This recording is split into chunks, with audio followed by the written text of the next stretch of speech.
Ho, ho, ho! Merry Christmas! Today Santa's the host, but he changes his voice to sound just like Jason. I'm not going to do that for long. First off, we got all heartwarming stories today. A man commits the ultimate Christmas crime. Then we find out about a real-life hero who became a fictional legend. Kind of weird, but it's heartwarming. And then we delve into the life of the real Saint Nicholas. I always knew Santa Claus was inspired by a real person, but I did not know that that real person fought demons. Today on Dead Rabbit Radio. Oh, let those sleigh bells jingle and ring ting-tingling too. Come on, it's lovely weather for a sleigh ride together with you. I sing a moon a Doris and sing a chorus or two. Come on, it's lovely weather for a sleigh ride together with. Lovely weather for a sleigh ride together with. Lovely weather for a sleigh ride together with you.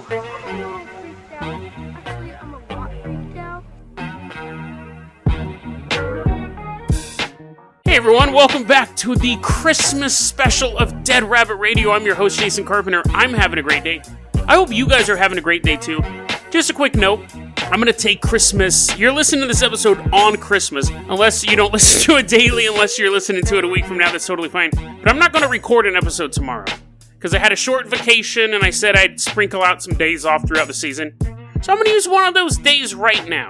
So I will return with an episode for Friday.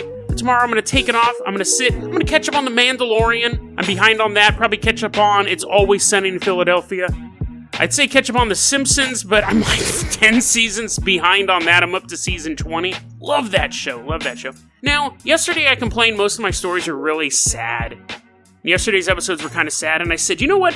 I'm going to find some happy stories. And I did. Heartwarming stories to warm the cockles of your heart. Remember when we heard that when we were kids? We thought that was so funny.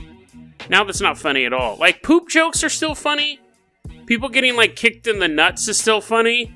I mean, it depends on who's getting kicked. If it's me, it's not that funny. If it's you, it's hilarious. But you know, like, people go, hey, look at my weenus. That's not funny. I never actually thought that was funny, or your epidermis is showing.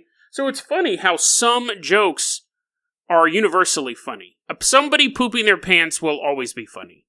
But, what was warm the cockles of your heart. Like when you were 8. That was kind of funny, or maybe 12. I don't remember. But it's not funny now. So that's our first story about jokes that aren't funny. No, let's go ahead and move on to our first topic of the day. So let's hop on board the Carpenter Copter. We are headed out to Colorado Springs, Colorado. Also, and I guess I should address this now, because I'm sure some of you guys are aware of this. As I'm flying the helicopter to Colorado Springs, we're leaving behind Hood River, and I'm going to say, hey, so I know there was a Bigfoot sighting in Hood River. It's been slowly seeping into the news. There's actually footage from a highway security cam, an ODOT cam, Oregon Department of Transportation, of a Bigfoot. Now, I don't know what it is, but we're going to cover that in depth. You're like, no, cover it now. As we're flying away from Hood River, we want to hear the local Bigfoot story. No, we're going to cover that tomorrow. Wait, we're not having an episode tomorrow? You're like, no, come on, Jason, why'd you tease us with that?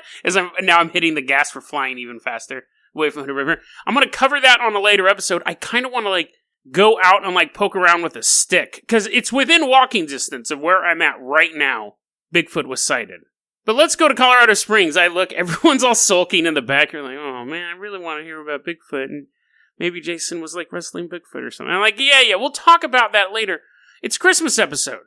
So, unless Bigfoot's walking around with a Santa hat, we're not going to cover it. So, just deal with it. You're like, complaining the rest of the way. No, we'll cover it. I just wanted to get that out there because I'm surprised no one sent me that link yet. It seems like it's slowly filtering out. Veronica sent it to me. Veronica, friend of the show, she sent it to me, but it's weird because there's actually a picture of Bigfoot, tiny little, faraway picture of Bigfoot, but it's not hitting mainstream, which makes me think it might be true. The Bigfoot industrial complex may be trying to shut down the truth. But anyways, we'll talk about that later. Helicopters landed in Colorado Springs, Colorado. So we're jumping out, and you're like, I'm not getting out of the helicopter until we talk about Bigfoot. I'm like, come on, dude. I shouldn't even brought it up. Come on. Here, I'll swaddle you. Aww. Pick you up and carrying you through Colorado Springs. And a little, like, you're on my back like a little baby. You have a little bow and arrow. So we're walking through Colorado Springs, Colorado, and you feel better now. You know we'll talk about it later.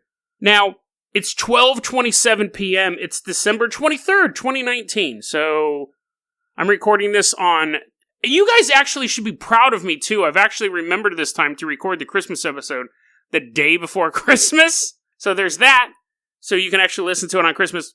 It's 12:27. It's Monday. It's December 23rd, 2019. And a man, an old man, 65-year-old man, runs out of the bank. White beard and all. We're like, ooh, Santa Claus? Well, kind of. He's allegedly holding a weapon. He runs out of the bank, stops, and then goes, Merry Christmas, and throws up thousands of dollars into the air. And then walks to a Starbucks, sits down to the patio, and just hangs out.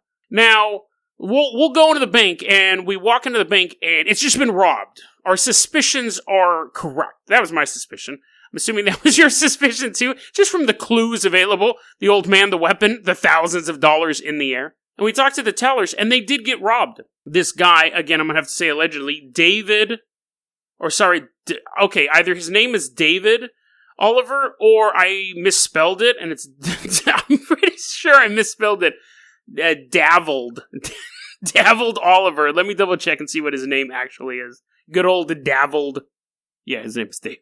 His name's David. Good thing I double checked. But anyways, maybe if I call him Davelled, I won't have to keep saying allegedly the rest of this time. Davelled does sound like an elf name. Anyways, Davelled did rob this bank, and when the cops showed up, they saw him sitting at the Starbucks. They were like, a 65-year-old man robbed this bank, threw a bunch of money. There's a 65-year-old man, white beard, sitting there. It's probably him. They walked up. He hadn't ordered a drink, which was a weird detail the newspaper put into the article. I was like, so? Like, really? That's breaking news. Thanks for letting me know he didn't do something. Anyways, the cops came. They arrested him. Christmas miracle, you might say. Old man robbing a bank. The story's a mystery on a couple different levels. One, why would you do that? There's always that thing, like, if you're ever on the verge of homelessness, just commit I do not agree with this tactic, but it's kind of a philosophy. If you're homeless or on the verge of homelessness, just commit a crime where no one really gets hurt and you'll be taken care of for like 7 to 10 years. It's real dicey. I mean, I guess if things were worse for you on the streets, then they think they would be in prison. You know, I've also heard that thing, like, you know, people always go, oh, you're in prison, you're going to get raped. Apparently it doesn't happen. I have a lot of friends and family members who have served long times in prison. 7 years, 10 years. I have my cousin serving 17 to life in prison right now. Apparently, like, people do get raped in prison, but a lot of times it's prison specific. And you can go your entire stay without, like, banging a dude or getting raped yourself. And you're like, Jason, this was supposed to be your heartwarming Christmas episode. That's true. So we're going to leave behind... Well, that's heartwarming to know it's not as brutal as you think it is. But, anyways, that could be why he did it. This story's so recent, we don't know why he did this. And to make it even more Christmassy than it already is, man with a white beard, throwing money around, giving out presents. Most of the money... People walking down the street, they saw this, they ran, they scooped up handfuls of money, they're like, yes! Now I can return this to the bank. And they went into the bank and they gave it back to the tellers.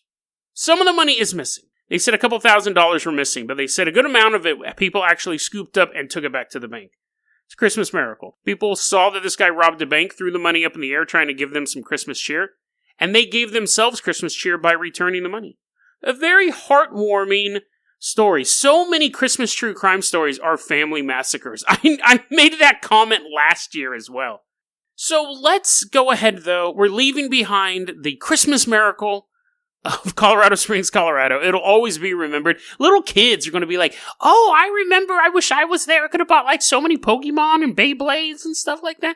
Like, that honestly will be a Christmas story. They'll make a movie of that someday, a Hallmark Channel movie. The Old Man Who Rained Money. And then it'll be in parentheses, but not in a strip club.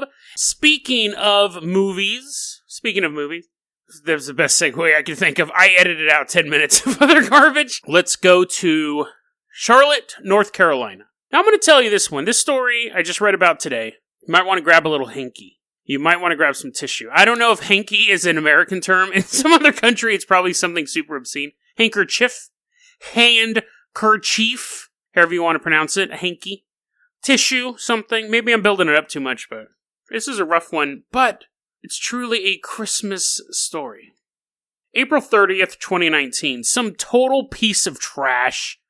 Every good Christmas story starts off with that language, and you could. I hate humans like this.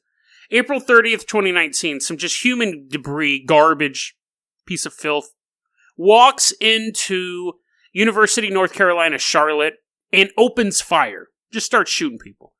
Now, while this is going on, it's like 5 in the afternoon. People are getting ready to show these video presentations they've been working on for class. He walks in, he starts opening fire. The teacher opens a side door and is letting kids escape. The guy's just like pop, pop, pop, pop, shooting. And there's a young man there named Riley Howell. He's 21 years old. He sees what's going on. He jumps up. He rushes the shooter. Pop! Gets shot once. Keeps running. Pop! Gets shot again. And then hits the piece of trash so hard. Actually, after the guy ends up getting arrested, he suffers internal injuries from being rammed. But at that final moment when he smashes into this dude, Riley gets shot in the head and killed there. And the shooter lays on the ground. And someone says, "Quit shooting!" And he goes, "I'm done. I'm a big piece of trash, garbage human." He doesn't say that last part, but he does say, "I'm done." It wouldn't have been a lie if he did. The shooter was a guy named Tristan Andrew Terrell, 22 years old. The shooter gets taken to jail. They've never been able to find out a motive for it. He pled guilty. He ended up killing 2 people and injuring 5. One of the people was Riley. And the police said absolutely Riley helped end this shooting. Now, some dude in Florida is reading newspaper articles about this incident, about this heroic act and this just piece of trash human. And I know I might be repeating piece of trash over and over again. There's more choice words I would like to use, but again, I try not to cuss so much on this show. There's this guy in Florida named James Wes Karen, and he's reading all these newspaper articles about this shooting up in North Carolina. And he notices there's a trend in these articles. All the articles about Riley Howell mention what a Star Wars fan he is, how much he loves Star Wars. So he writes to Lucasfilm, and he goes, "Hey guys, you don't really know me. I don't really even know this kid. He had no connection with Riley Howell." But he writes to Lucasfilm, emails him, says, "You might want to check this out because every single article I've read about this guy talks about what a Star Wars fan he is." And I'm not saying like make him a major character in a movie, but maybe throw him something in a comic book or something like that. Even his profile, I think it was on CNN, said that his favorite thing was Star Wars, something else, and then his girlfriend. Like, Star Wars was listed as his main thing. New York Times mentioned that he had a big Star Wars collection. His little brother, Teddy, was saying he's the only... let me find the actual quote. This was the quote that little brother said. "The only 20-year-old, 21-year-old who would willingly fight his lightsaber with me." His little brother saying that about his passed away brother. So it was on May 4th when James emailed Lucasfilm. So May 4th is the holiday of May the 4th be with you. It's like Star Wars Day. May the 4th be with you. That's when he sends this email out. So 16 days later, May 20th, Lucasfilm reaches out to the family of the Howells. They send him this letter. "To the Howell family. In the wake of your recent tragedy, everyone here at Lucasfilm wishes to express our deepest condolences. Riley's courage and selflessness brings out the Jedi in all of us. We hope you may rejoice in his memory, and we join you in honoring his life and example. As a small tribute, our story group has incorporated a reimagining of Riley's name as a character in the Star Wars galaxy. We can't reveal the specific details at this time, but the character's name will appear in a forthcoming book publication later this year. Please keep this confidential until the book is released, at which time we'll share it with you. Again, all of us here extend our deepest condolences. The Force will be with Riley, and all of you, always." So, that is released, that's sent out on May 20th, is when they get that email. And they've kept it under wraps. The family hasn't revealed any of this information. Not even close friends knew about this. And what happened? This is where the story has come out now. What's funny, I know there's a lot of divisiveness over the Star Wars fandom. I'm a huge Star Wars fan. I've been in love with it since I was a little kid. I saw Return of the Jedi in the theater. I remember watching the Siskel and Ebert review for Return of the Jedi on television. Like, it was, you were at home that day just to watch the review to see a couple minutes of the clips. Huge Star Wars fan. Didn't like the prequels when they came out. They didn't like, I started liking the Clone Wars when that was out, or what was it, Attack of the Clones or whatever. And then I haven't really watched I haven't seen any of the new movies. I've seen the first half of Rogue One, watched The Mandalorian, but I haven't seen Last Jedi, Force Awakens, none of that stuff. And I remember when Last Jedi came out, I would get in long arguments about how dumb that movie was. And you could say, Jason, you didn't even see it. And I would be like, well, I read the synopsis. I don't have to pay money or spend time. I know every plot detail, blah, blah, blah, blah. Because I took it as, you're totally messing up this fandom, this stuff that I loved. But it's funny because between The Last Jedi and now, I just don't care anymore. Like, I choose what I want to like in a universe. I'm no longer like, oh no, that's canon and it totally ruined I just don't care anymore. Like, I really love the original trilogy. I think it's great. The prequel trilogy is okay. It's pretty good. And I don't want to watch the sequel trilogy. And maybe I will someday. I don't know. But I don't take it personally, when other people like stuff. Well, I do kind of take that personally. That's a different thing. But I've sometimes I find it irritating that nerd culture has gotten so popular. Because I used to get beat up and get in fistfights over this stuff. And now just anyone can like it. So that kind of irritates me. But okay, that's not really my point. My point is that, what was my point? My point is this. It's like, now, I didn't like Endgame. I thought it was stupid. It was boring. It took the story nowhere. But it didn't ruin Iron Man for me. It didn't ruin I didn't like Civil War. It didn't ruin Winter Soldier for me. It's just dumb. And it was boring. They did nothing in the whole movie.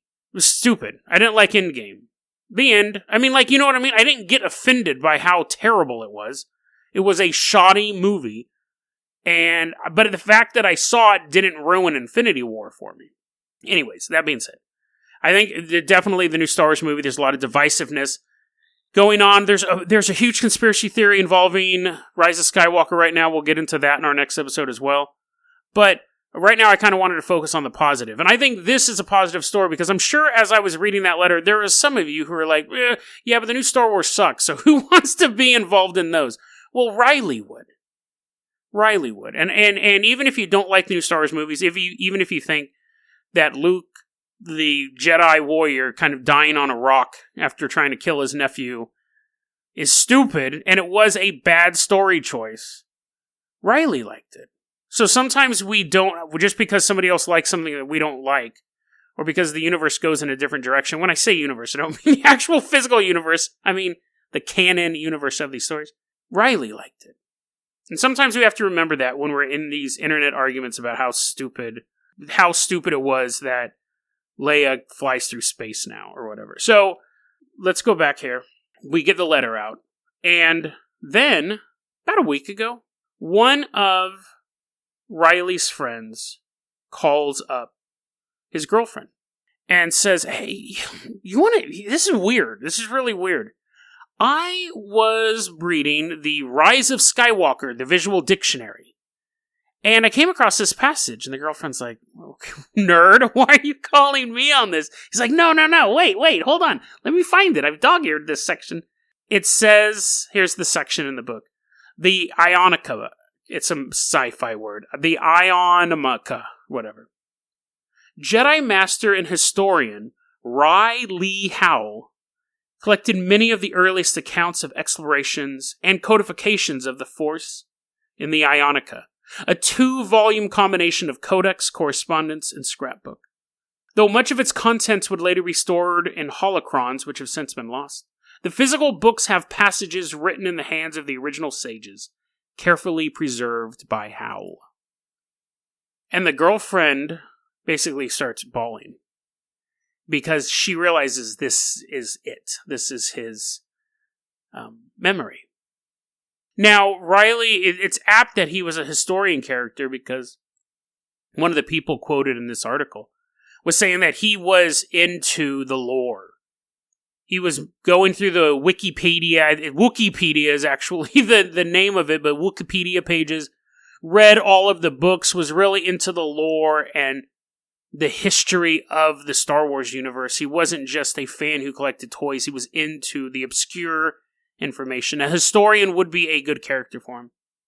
And then his mother, we'll end it with this quote from his mother. Natalie Henry Howell is her name. And this is what she says, quote, "And I liked the way they actually left his last name. I think he would really be appreciative of that. Because, they could have just said Riley. Jedi Riley. And we'd be guessing the whole time about whether or not it was really him. But they put his last name in there just to really honor him. And that really made me cry when I heard about it." Here's the rest of this article. She also wept last Thursday when the whole family went to see the new movie on opening night. They brought his ashes and left a seat open for him.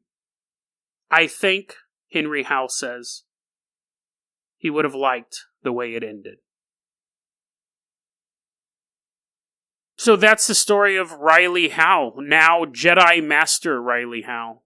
A real-life hero who became a legend in the universe he loved so much. It would be really cool if someone made a fan fiction, made a short film or something about Riley Howell, and explored that character more. Who knows? Maybe, I guess they're planning on doing Knights of the Old Republic.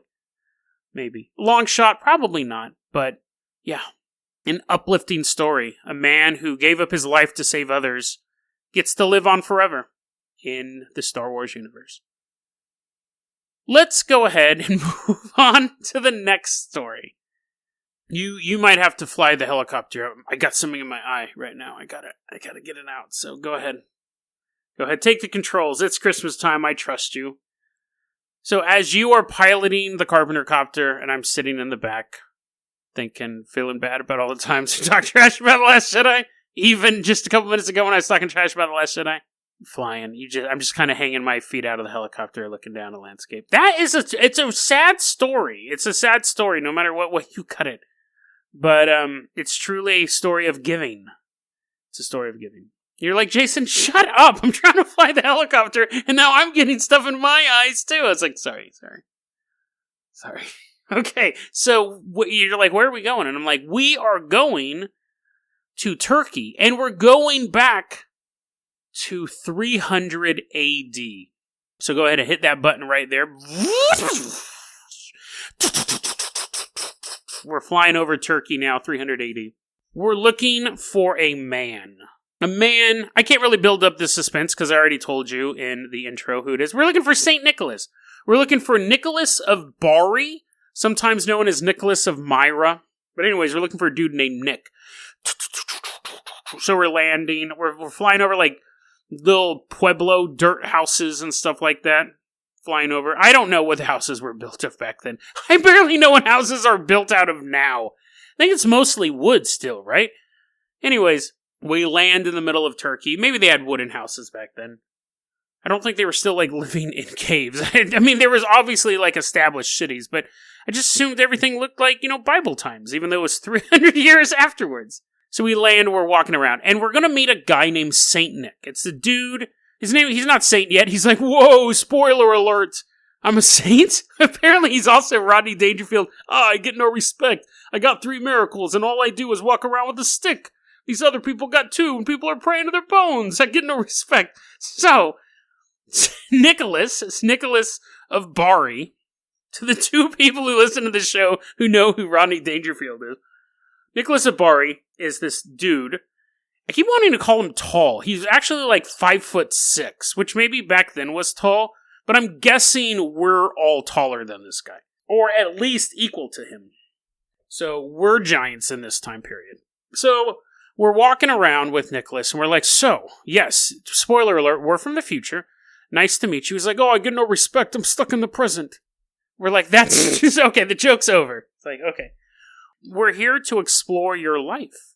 He's like, yo, okay, so let's do this. Now he's a mobster.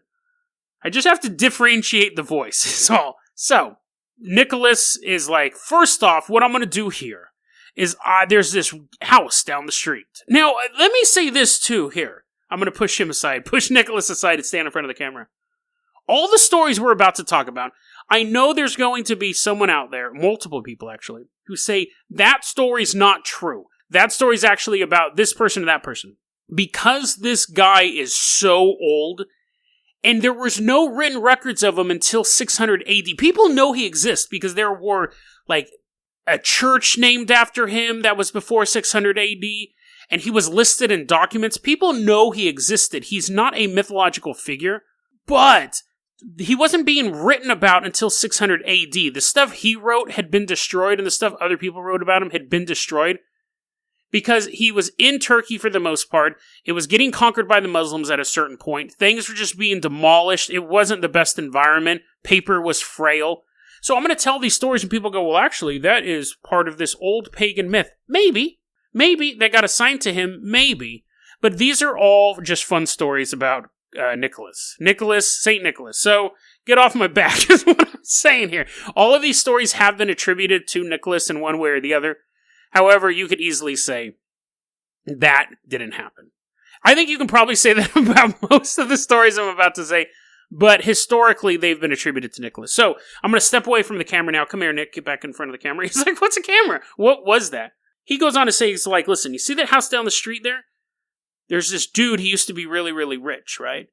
And he's not rich no more. He got no money. Because the envy of Satan took it from him. That's an actual quote. That's what people were calling it. How much... You imagine Satan has a lot of money. You imagine that he's probably pretty well off, dude.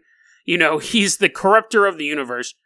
How much money do you have to have before Satan is jealous of you? I imagine an awful lot. But anyways, he has too much money. Satan got jealous. He ended up losing his money. And now he's poor. Now, that sucks, but he also has 3 daughters in 300 AD, which is not good. Because you have to pay dowries to marry them off. If you can't pay the dowries, they gotta go. The women gotta work. You can't raise them their entire life. It's not like they could go get a job at the local market or something like that. And if they can't get married off, the only real option for them is to become freeloaders, living off the dad. He don't got no money. Satan took it all.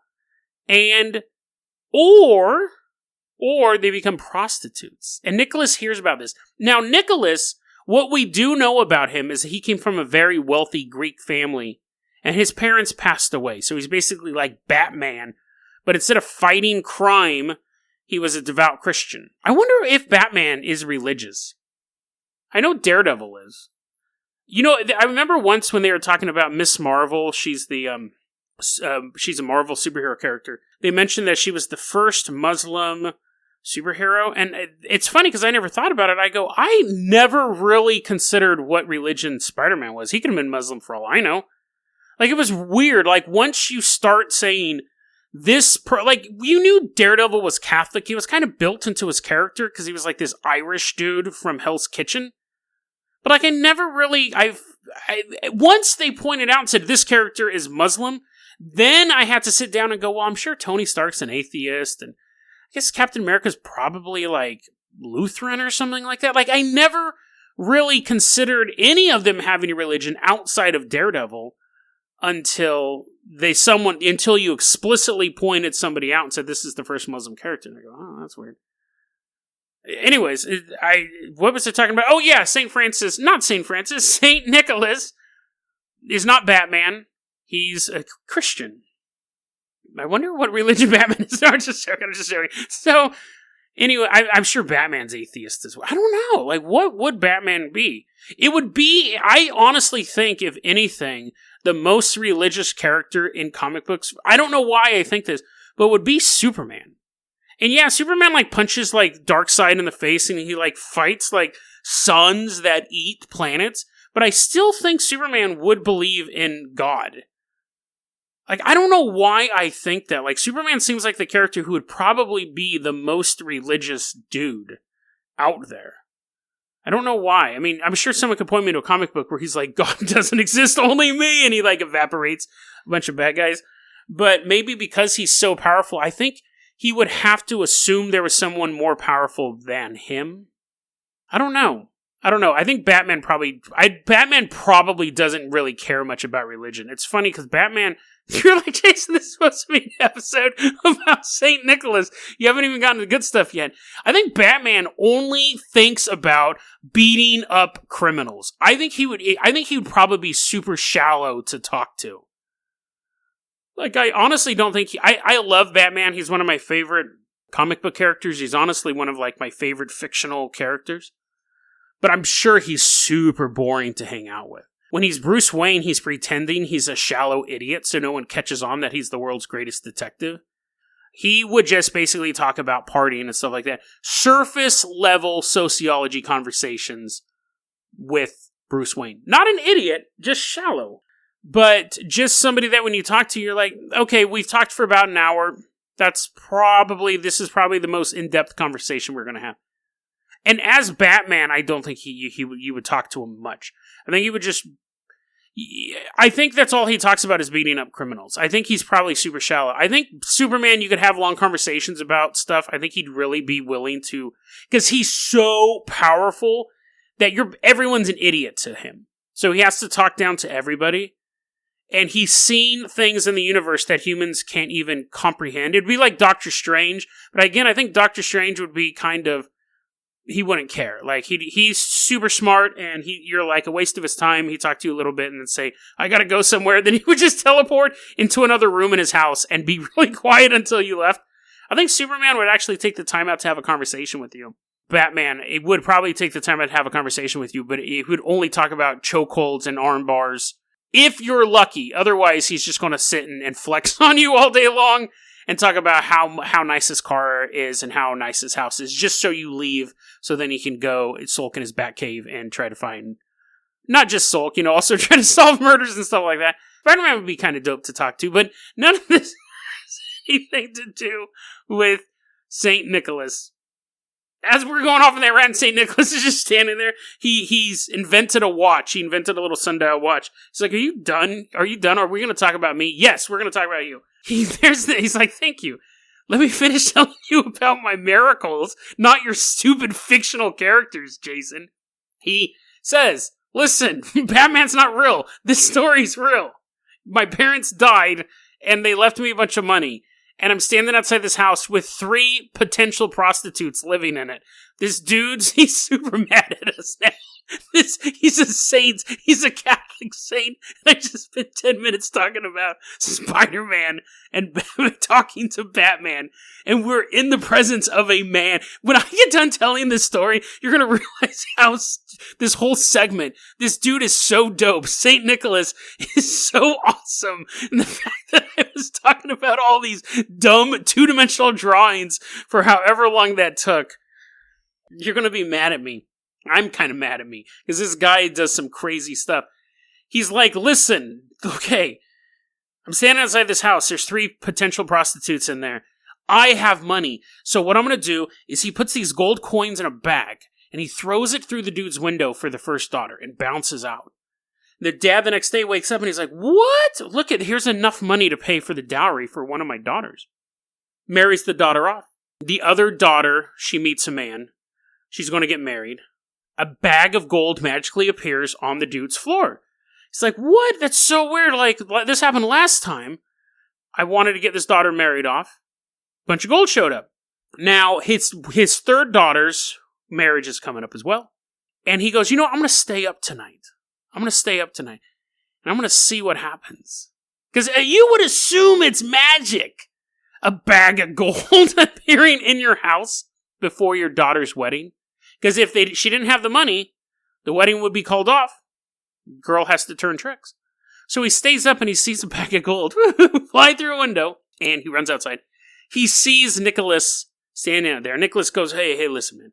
Don't tell anyone about this. Like, the reason why he was doing secretly, because he goes, this is the theories that was written about. He didn't know if the guy would accept the money because it was charity. This guy was a formerly very wealthy man, and he would basically be taking handouts, and he didn't know if his pride would get in the way of it. And then, too, he didn't want any credit for it. So he tells the dad, don't tell anyone about this. I'm just paying this off.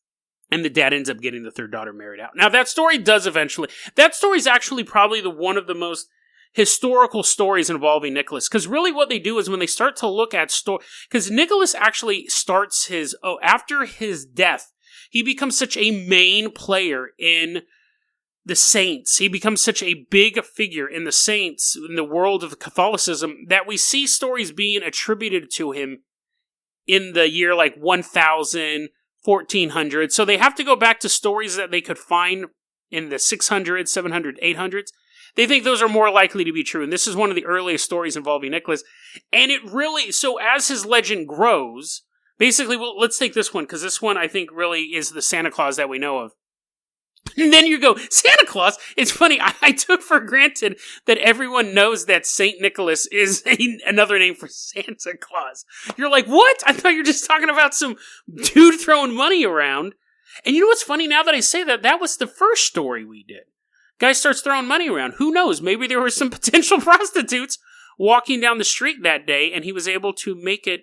That's an interesting, weird story. Did not even plan that. What if he felt the cops interrogate him? They're like, what'd you do? And he's like, I don't know. I just felt compelled to do it. And at that time, there was this girl who was really like, I might have to become a prostitute. Wait, money? And then she scoops it up. I know that's how the world works. But maybe. Anyways, so this is the story. This is kind of the overview. That's one of the main stories involving St. Nicholas. He's giving. He's doing it in secret. One version of the story is he was throwing it through the chimney. And that probably wasn't true. I don't know how many chimneys they had in Turkey, but basically the story travels out of Turkey. He becomes a venerated figure in Catholicism, and he becomes like the patron saint of children and sailors and all sorts of stuff. And the story of him giving gifts is one of the reasons why St. Nicholas morphed into the story of Santa Claus or Sinterklaas, and it's one of the versions that we have today. Now, that is all cool. That's all an interesting story, but that's not what I want to talk about, even though I just did. That was kind of the intro. Because I always knew St. Nicholas, the story of Santa Claus, was loosely based on somebody real, but I didn't know he was such a dope figure. I didn't know. So we have that. Very generous man. But let's look at some other feats of St. Nicholas. See, to be a saint in the Catholic Church, you have to have 3 miracles. You have to have 3 miracles attributed to you. They just don't say, you were a good dude. Like Mother Teresa, if they ever want to make Mother Teresa, and I've heard that they're trying to go through, they have to find 3 miracles she did. There's this whole process you have to go through to be named a saint in the Catholic Church. Now, I want you to think about this for a second, guys. So our version of Santa Claus, the gift-giving thing, is based on that story. Imagine if our holidays were based on any of these other stories here. Here's some of his other miracles he had. He was at sea, he was at a boat.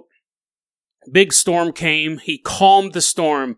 Lame. Boo. That's nothing. Every year you get like a bowl of water. You sit around the bowl of water and someone shakes it.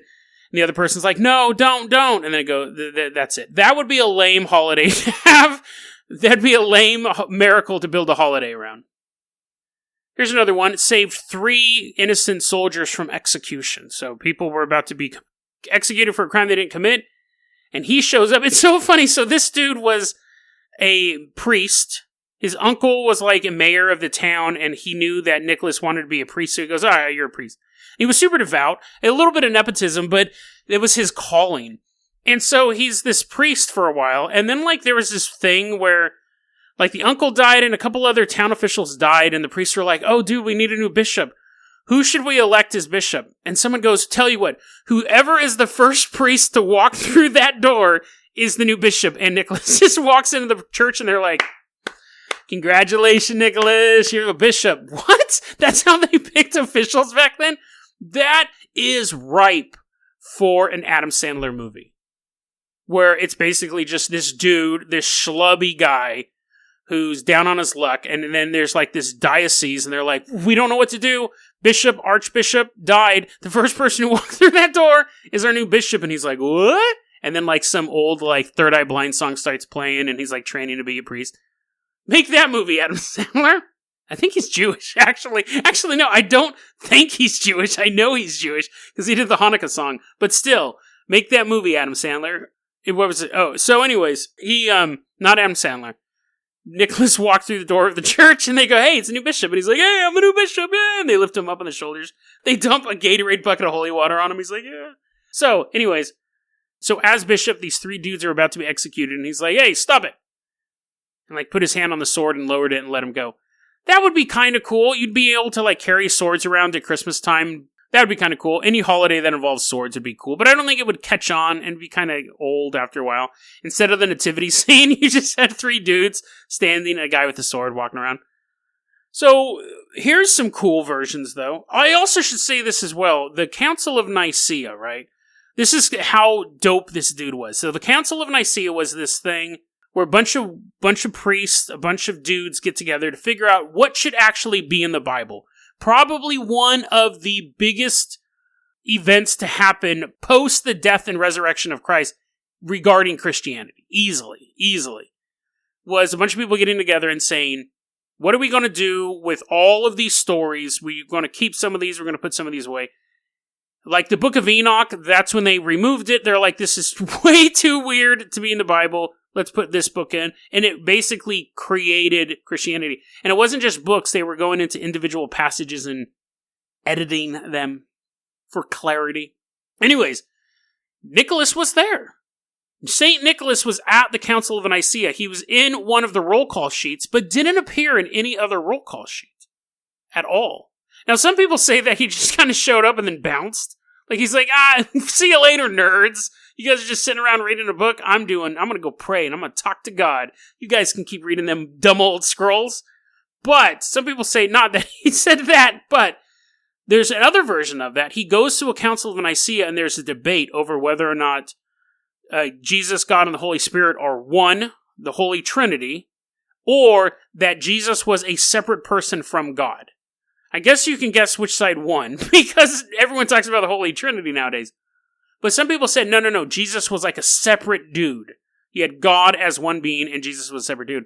So Nicholas believed in the Holy Trinity, and this other guy believed in that it was just that Jesus and God were 2 separate people. And during a debate, Nicholas is listening to him, and he's like, yeah, I understand that, but no, it's all, Jesus is God, and God is Jesus, the Holy Spirit, it's this Holy Trinity. The other guy's like, no, that doesn't make sense.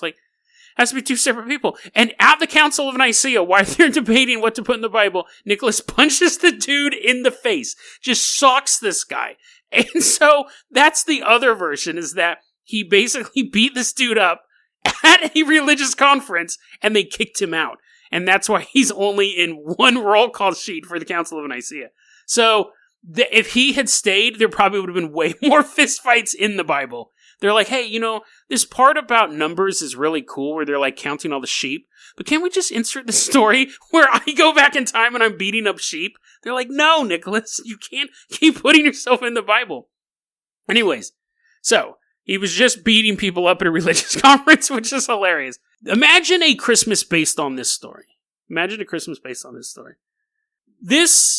What happened was when Nicholas was around, Christians were still getting tortured and murdered. And then, Constantine came into town and basically came into power and changed it into the Holy Roman Empire and all that stuff. And I know a bunch of historians just pulled their hair out of their head because I know I got some details wrong, but basically Christianity began to take off. It became the new thing. It became the meme that would eventually conquer entire swaths of the planet. So he was in that perfect time where he did get beat up a lot, which isn't part of the perfect time, but he suffered religious persecution and his beliefs stood up against that persecution. And then he got to get some of that sweet, sweet love from the people where people are no longer beating him up, but actually saying, hey, let's listen to what this guy has to say. So he began this thing where he was walking around and he would go to these pagan temples. He would leave the city. Wouldn't just be sitting in his vestments, wouldn't be sitting all high and pretty. He would leave the city to go talk to the common folk, and he would come across these pagan structures that were built in the middle of nowhere. And he would walk up to them, and he would begin to pray in front of them. Because he would sense the demons inhabiting these buildings. And he would just sit down, and he would begin to pray. The townspeople are like, what? That is he praying to our God? Is he praying to Hermes or Zeus or whoever is in that house? And he'd be like, shh, praying. And the house would fall apart.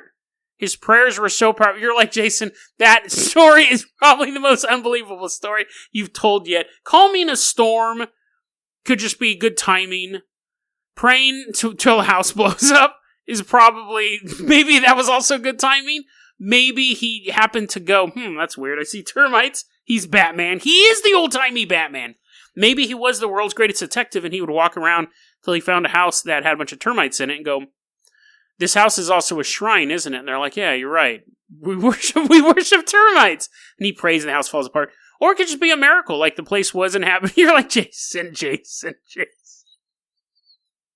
As skeptical as you are you really trying to say that maybe this dude prayed in front of a house until it fell apart? Well, hey man, it's a weird world. You know, that's the funny thing about being a skeptic.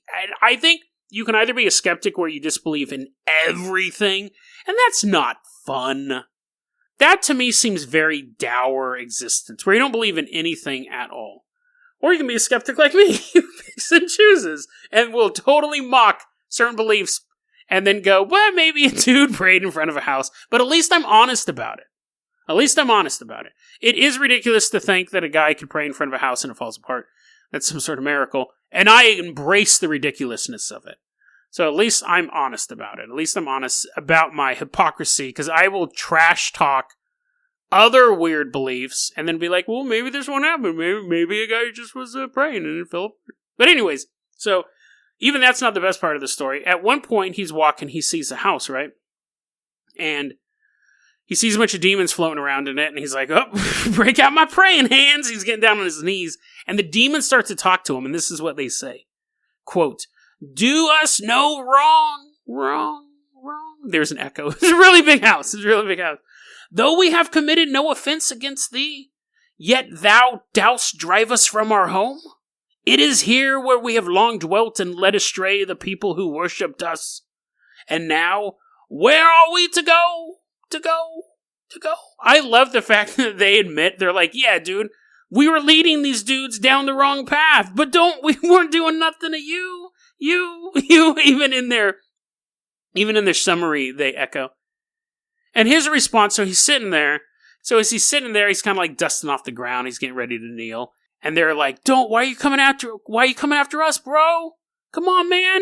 So they ask, so where are we to go? And then he looks at him deadpan and goes, go to the fire, the everlasting one, which has been prepared for the devil and his angels. Starts praying. No, the house blows up. Now, I think the quote's funny, one, because the demons do speak pretty proper Greek or whatever this is translated from. Also, I love the fact that he has to clarify where he goes, go to the fire. And then I imagine there's a long pause. The demons are like, huh, which fire? And he's like, the everlasting one. And they're like, oh, he means hell. Oh no, we didn't get that. Like, he has to be specific. I don't think you have to be specific when you're dealing with a horde of demons. Because there's not, if you say you're going to the fire, I don't think they're like, does he mean the fire sale? Does he mean Fire Island? It's obvious hell. They're obviously adding that in for the reader. Someone reading this book back then, and they're like, go to the fire. They have to turn the page. Oh, the everlasting one. The one, they're like, oh, he means hell. So anyways, he prays. Now, he also, eventually, there was a demon-possessed tree that apparently had Artemis in it. It was super weird. So these stories make it seem like these demons were impersonating Greek gods, which is an interesting thing. It's not that the demons were, it's not like I was reading this on a Christian website, and it wasn't like they were saying that the Greek gods themselves were demons, but the demons were impersonating Greek gods. And I'm not saying that the Christian website I was getting from them believes in Artemis and Hermes and Zeus, but it also wasn't going so far to say the pagan gods were demons themselves. Apparently, the legend is those gods don't exist at all, like the Christian version of the story is. There are no Greek gods, which I think is not a controversial statement to say in Christianity, that there are no Greek gods, but it's not like Zeus was a demon, it's that these gods didn't exist at all. And these demons were inhabiting these buildings, these shrines that were built to these false idols. They would normally be built, there would be nothing in them, and then a demon would find it and hide inside the building. And the same thing, there was just happened to be a tree that people were worshipping as Artemis, the goddess of the hunt. Now, he's already been praying and making houses explode. This one, he finds out there's a demon in the tree, and he's just like done. He's so done with praying. People in town are like, hey, yeah, we pray to that tree. And he looks over at it and he sees a demon in it. And he's like, well, listen, prayer time's over. Wait, no, it's not. Pray to God. He still gets to pray. Prayer time's not over.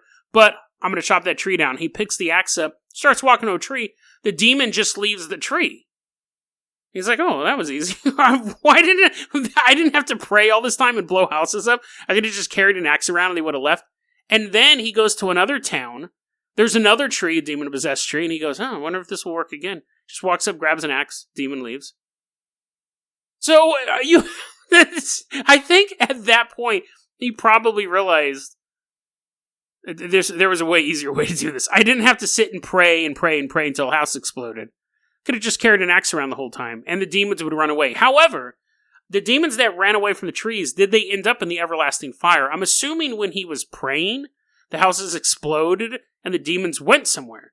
So maybe he was just getting lazy in the end. He's like, whatever. I don't care if this demon keeps hopping from tree to tree. I just don't want him in this town. Not in my neighborhood. Now, imagine a Christmas based on that. Every year, your family gets together, just like carving a pumpkin, but you guys build a giant gingerbread house together. And then you get little, like, gross goo, and you throw it on it and be like, these are demons, and then you put firecrackers in it and blow it up. Every year, instead of decorating your house for Christmas, you would build a smaller house in your front yard and blow it up. That would be way better. Or maybe just, if you were lazy, just carry an axe around in your front yard. And then you'd be like, oh, there was a demon in the tree and it left. If you couldn't afford to blow up a small house every year, that is how you would celebrate Christmas. But that is not even his best miracle. That is not even his best miracle. Ladies and gentlemen, let me introduce you to the brine babies. Let me introduce you to why you've been staring perplexed at the image that has been linked on this podcast. Because as you have noticed, I'm sure that is not the standard Dead Rabbit logo for today's episode.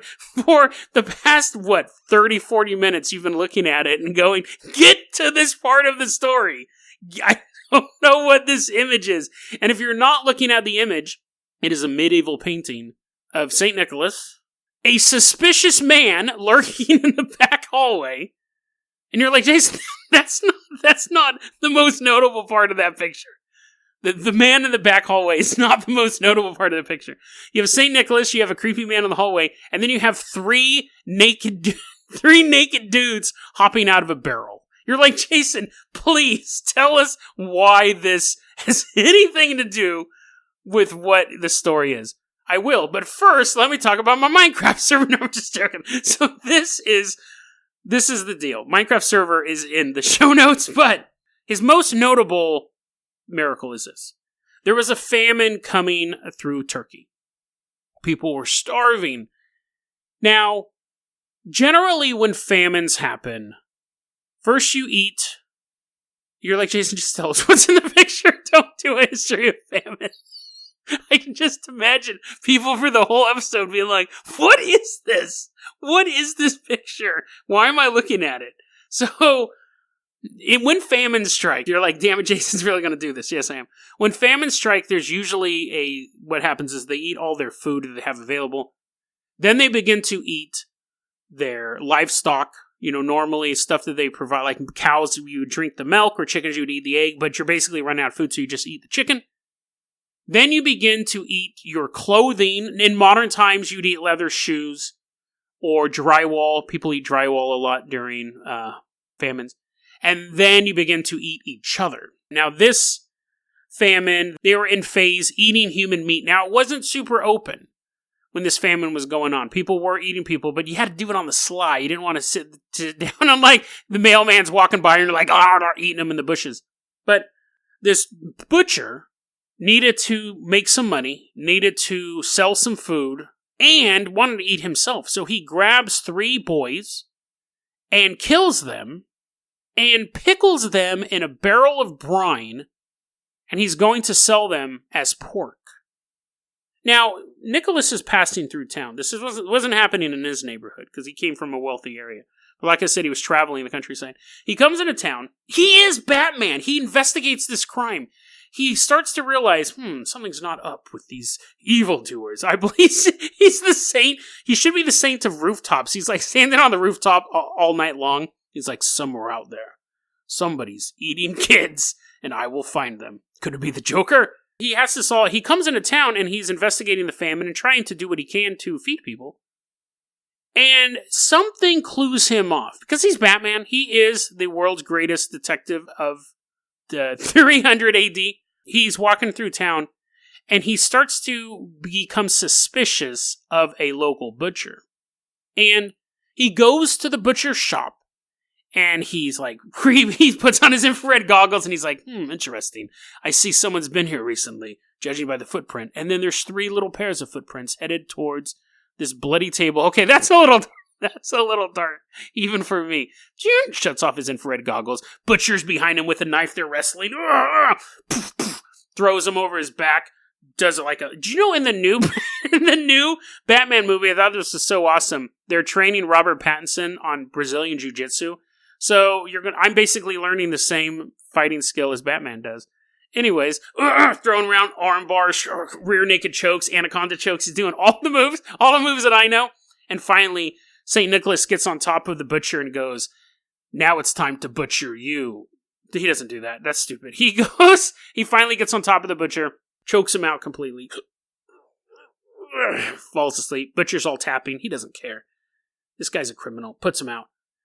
Nicholas gets up, and okay, I don't know if they actually got in a physical fight, because in the drawing, the butcher's just walking in the background. I think most likely Nicholas broke into this place, and the butcher walked by and goes, hey, what are you doing in my shop? But it doesn't matter, because at this point, Nicholas opens up the barrel and sees the little dead boys in the... You're like, Jason, this is supposed to be a Christmas episode. Shame on you. Yes, this part's dark, but that's not the miracle. The miracle isn't that he found 3 corpses. That's not a miracle. The miracle is this. He then brings the 3 boys back to life. So they're coming out of the brine. He resurrects them. That is the biggest miracle that he ever did. Now, a couple different takeaways from this one. One, you have a man who can resurrect the dead, which is probably one of the biggest things you can do really ever. Like, I mean, if that's in your skill set, if you can resurrect the dead in your skill set, you are God. So, that's a big miracle. I don't know how many other saints can put that on their belt. But he resurrected the dead. 2, that would be a dope haul. That would be a dope Christmas tradition.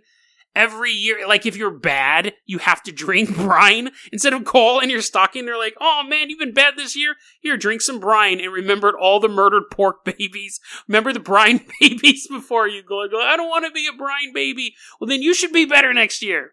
If you're bad, you're a brine baby. That would be awesome. And the fact that you would have, like, imagine having your Christmas story involve cannibalism and children being pickled and turned into pork, and then having to sit down at a table eating meat with your family. Maybe we would have vegetarian holidays. I don't know. I'd like to imagine this.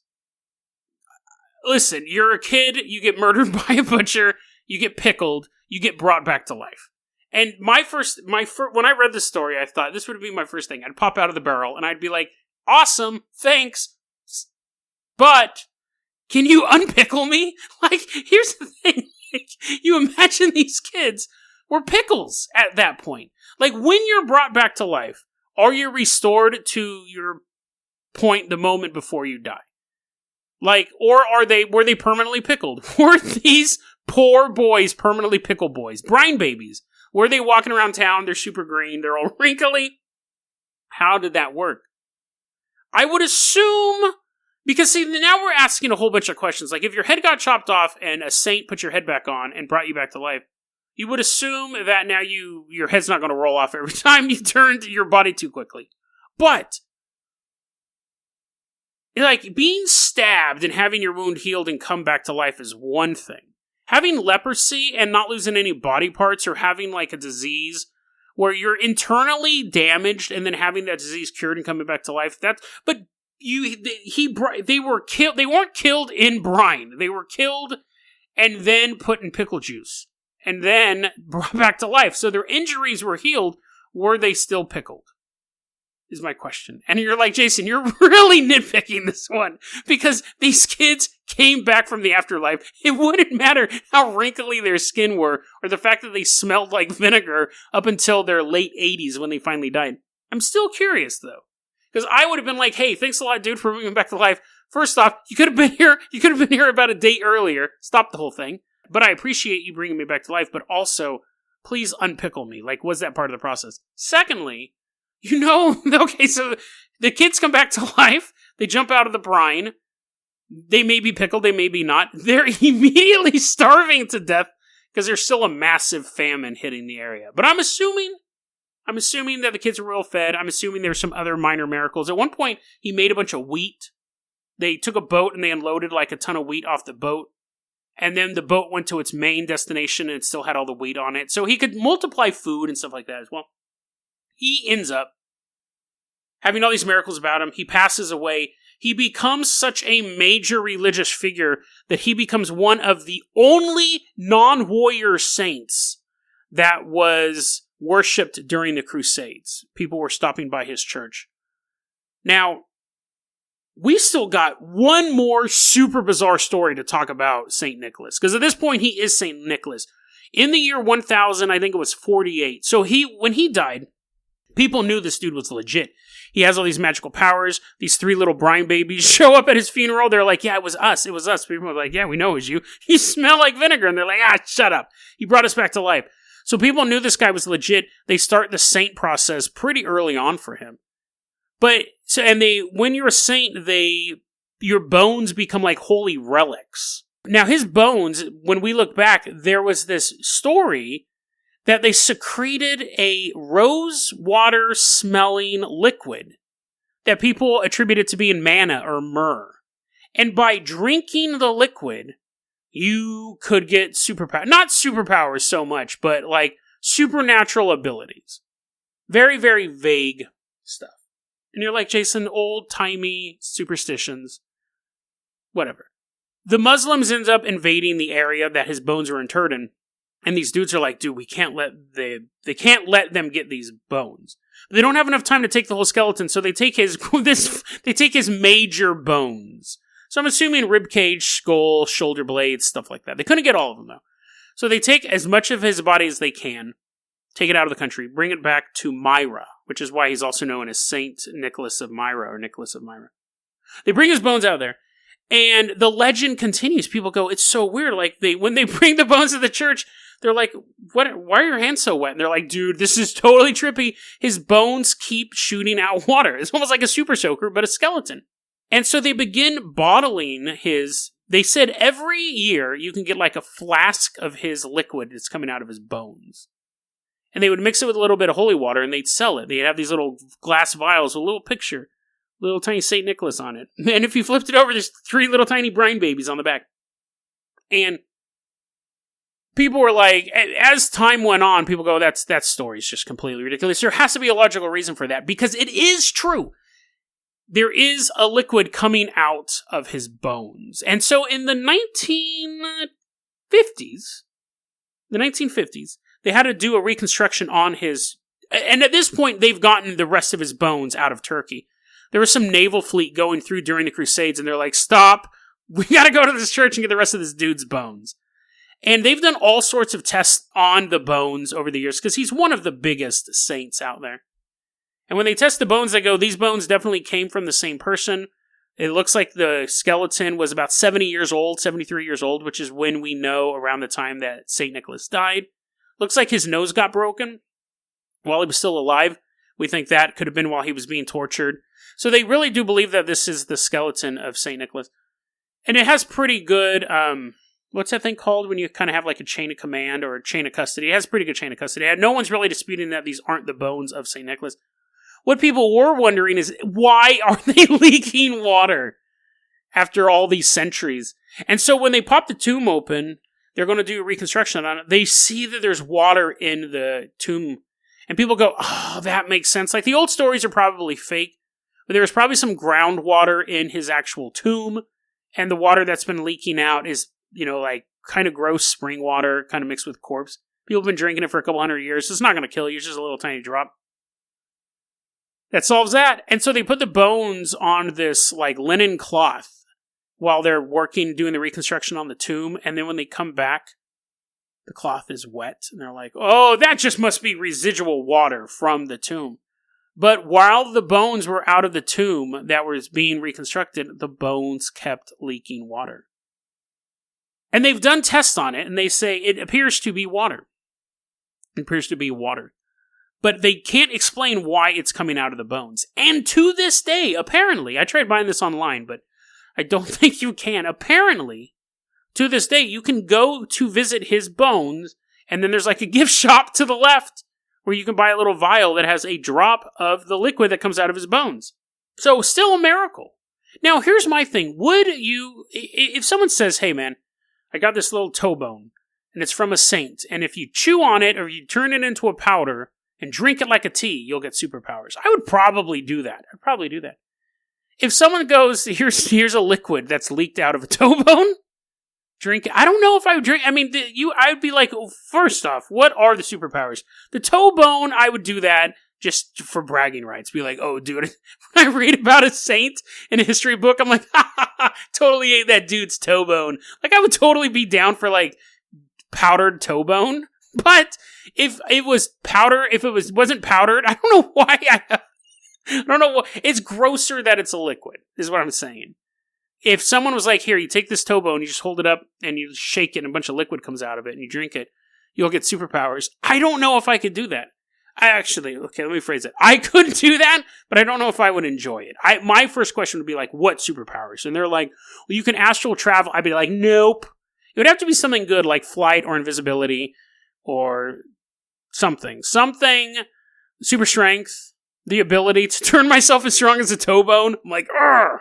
Whenever someone punches me, I just become a toe bone, a giant toe bone. And then I'm like, haha, you thought you defeated me. And then I beat him up. My fists turn into giant toe bones. If I could do that, I would drink the liquid, but otherwise probably not. And let's end this story like this, because every good thing has a dark side. That's not true. There's a lot of things that are just good, like puppies, or cats, or pancakes. But sometimes good things have bad things. So, with that vague answer, we are going to leave behind the bones of St. Nicholas. And we are going to travel one more time back in time to the 1700s.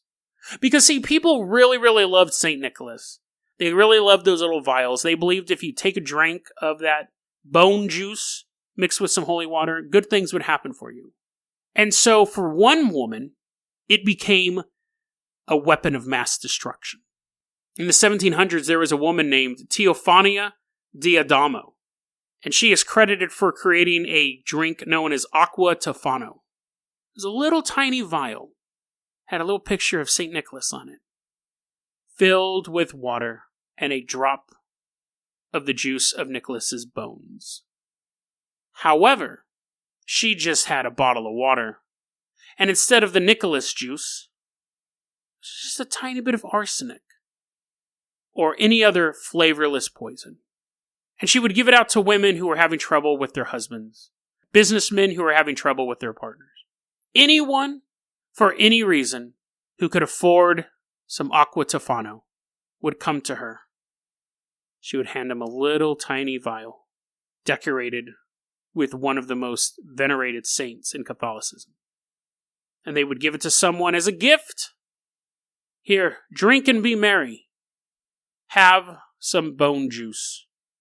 600 people are believed to have died because of Aqua Tufano, including Mozart. So remember, dear listeners, as you're opening your presents this year for Christmas, that the person giving you those presents may not be a jolly man from the North Pole, may not be a figure based on a real-life saint who performed some amazing miracles. It may be from a human who hates you, a human who wants nothing more than to poison you and end your existence on planet Earth. So if you happen to get a vial of liquid as a present, even though you asked for one. Exactly what I wanted, Mom, you say as you hold up the tiny vial of liquid filled with bone juice and holy water. Be careful before you drink it, because even though this is Christmas, a time of joy and cheer, it can also be a time of murder, a time of darkness, a time of paranormal, conspiracy, and true crime. And who knows? If you fall into one of those categories, you may end up being covered next year on Dead Rabbit Radio's Christmas special. It's basically that ending is more fitting for a Halloween special. We're just going to roll with it. deadrabbitradio@gmail.com is going to be your email address. You can also hit us up at facebook.com/deadrabbitradio. Twitter is @deadrabbitradio. Dead Rabbit Radio is the daily paranormal, conspiracy, and true crime podcast. You don't have to listen to it every day, but I'm glad you listened to it today. Have a great one, guys.